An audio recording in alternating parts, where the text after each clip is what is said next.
안녕하세요. 블루일입니다.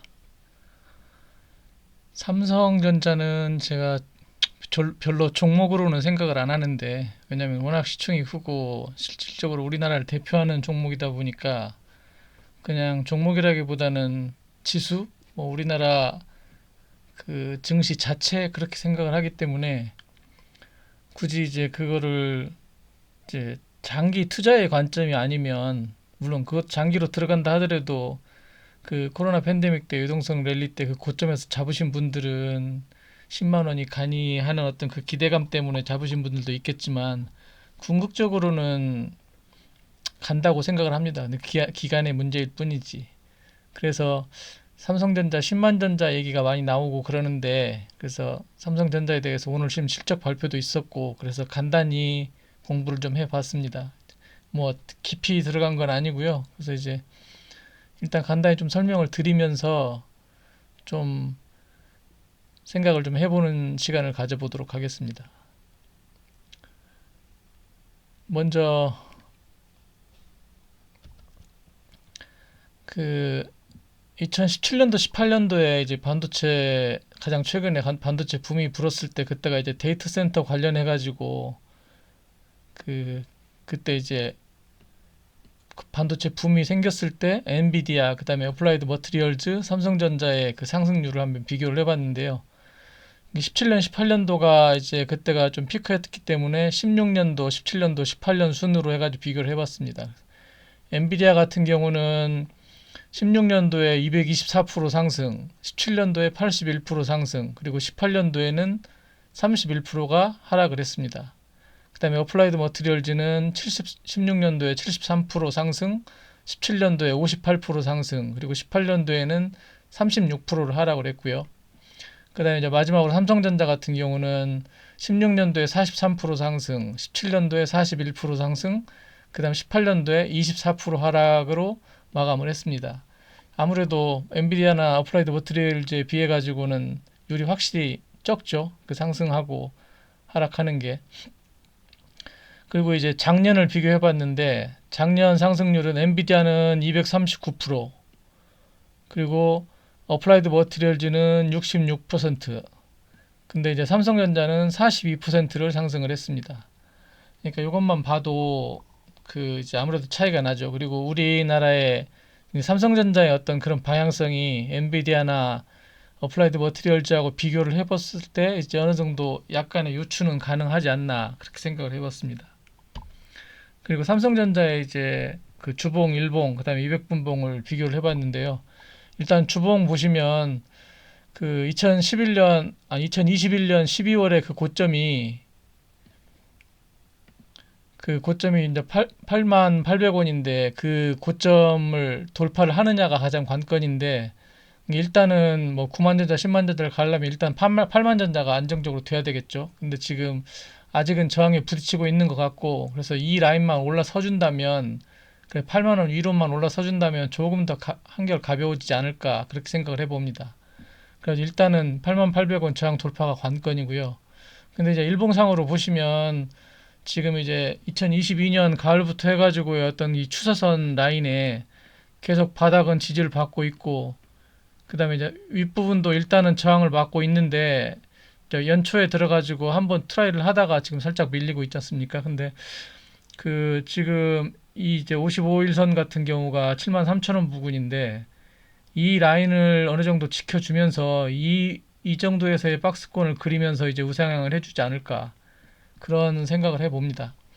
그 다음에 이제 200분봉으로 보시면 그 12월 14일 날 고점이 이제 74,300원이었습니다. 근데 오늘 저점 내려갈 때 그 라인을 딱 정확히 지지를 받고 지금 살짝 고개를 들었거든요. 마감은 74,700원으로 해줬는데, 이후에 이제 이 라인을 과연 지켜줄 수 있느냐. 이거 만약에 못 지켜주면 아까 말씀드린 것처럼 73,000원 부근, 뭐 이 정도 수준까지는 더 밀릴 수도 있겠죠. 근데 가장 좋은 건 이 74,300원을 지지를 받아주면 가장 좋은 그림이 아닐까, 그렇게 생각을 해봅니다.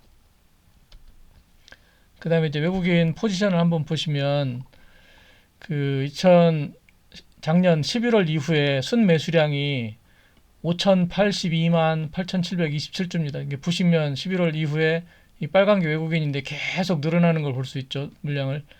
그리고 지금 이렇게 그 매수한 순매수량 표인데 11월 이후에 순매수액이 3조 7,300억 원에 달하고요. 그다음에 이제 이거 누적 소진율은 보유율은 이제 54% 정도 됐는데 이제 많이 이제 채워 나갔죠. 보통 뭐 51%에서 56% 사이 뭐 그 정도 되는데 지금은 아직도 조금 더 부족하다 생각합니다. 더 채워갈 거라 생각합니다. 그리고 11월 이후에 연속 2거래일 매도한 게 딱 2회뿐입니다. 보시면 다 빨갛죠. 근데 11월 24일하고 27일, 그다음에 11월 30일하고 그다음 12월 1일 요 두 번 빼고는 연속 매도했던 적이 한 번도 없습니다. 나머지는 계속 거의 두 달간 매수가 훨씬 강했죠. 근데 오늘 지금 10만 주를 매도했는데 과연 내일 매도가 나올 것이냐 아니면 다시 매수로 돌아설 것이냐, 이 포지션도 굉장히 중요하다 생각을 합니다.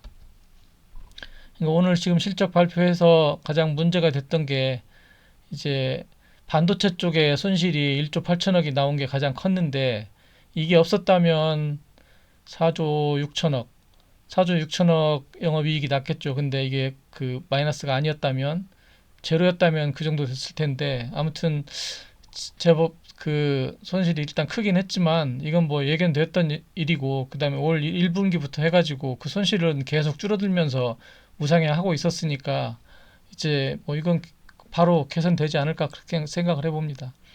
그다음에 이제 어차피 이제 내년 올 1분기에는 적자로 돌아서고, 아니 흑자로 돌아서고, 2분기 때부터는 또 괄목할 만한 성장이 지금 예견됐다 보니까 충분히 뭐 오늘 실적 발표는 그 수치에 대한 좀 차이는 있었을 뿐이지 예견된 상황이었고요.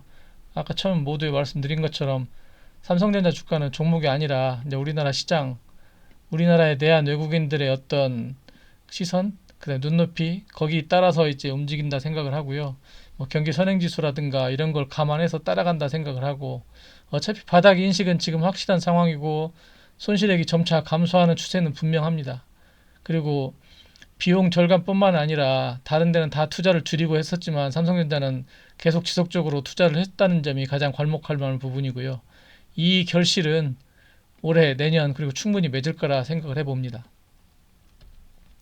마지막으로 이제 그 10만 전자에 대한 제 개인적인 생각을 말씀드리자면, 일단 아까 처음에 말씀드린 것처럼 이제 그 추세적으로 이렇게 오르고 있고, 그 이제 삼성전자가 올해 만약에 잘 올라가 준다라고 하면 저는 9만 원 정도까지가 봅니다.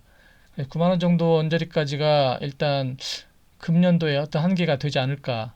근데 이제 이게 뭐 바로 안 가고 이렇게 힘들게 하다가 그 이제 금리 인하가 시작되고 나서 잠깐 조정을 했다가 이제 그 이후에 폭발적으로 그 상승을 하면서 도달을 할지, 전반기에 트라이하고 밀릴지, 그거는 시점에 대한 거는 뭐 누구도 알 수 없는 부분이니까 잘 모르겠지만, 아무튼 결국 10만 전자를 가긴 가지만 올해의 한계선은 9만 원 정도가 되지 않을까 그렇게 생각을 해보고요.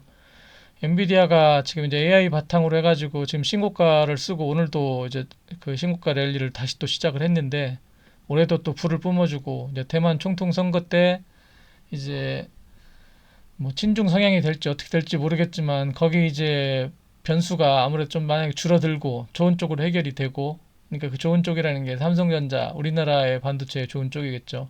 그리고 이제 금리 인하 후에 조정을 거치고 나서 보통 저희가 통상적으로 금리 인하가 되면 그 기대감으로 오르다가 그다음 실제 금리 인하가 되면 약간 조정을 받고 그 이후에 상승을 했던 그런 경험치가 있습니다. 그러다 보니까 그 전반기에 아주 강하기보다는 이제 만약에 3월 인하가 나오면 제일 좋겠지만 그 이후에 좀 조정을 받고 그 이후에 이제 랠리가 나오지 않을까 생각을 하는데, 뭐 팬데믹 때 같은 유동성 랠리는 아니겠지만 금리 인하 후에 이제 조정 거치고 시장이 좀 더 좋아진다라고 하면 뭐 제 예측을 넘어서 가지고 더 잘 갈 수도 있겠죠.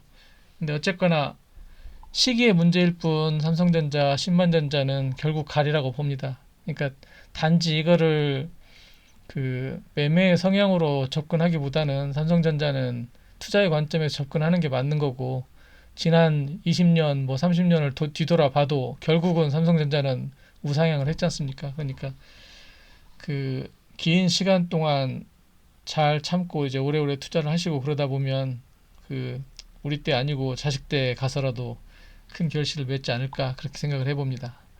아무튼 삼성전자 보유하신 분들 그 많이 힘드셨을 텐데 특히 이제 9만 원 언저리에서 고점에서 물리신 분들 힘들었을 텐데 올해 내년 2년 안에 그 결실을 맺지 않을까 그렇게 생각을 해보고요. 모두 성투하시기 바랍니다. 감사합니다.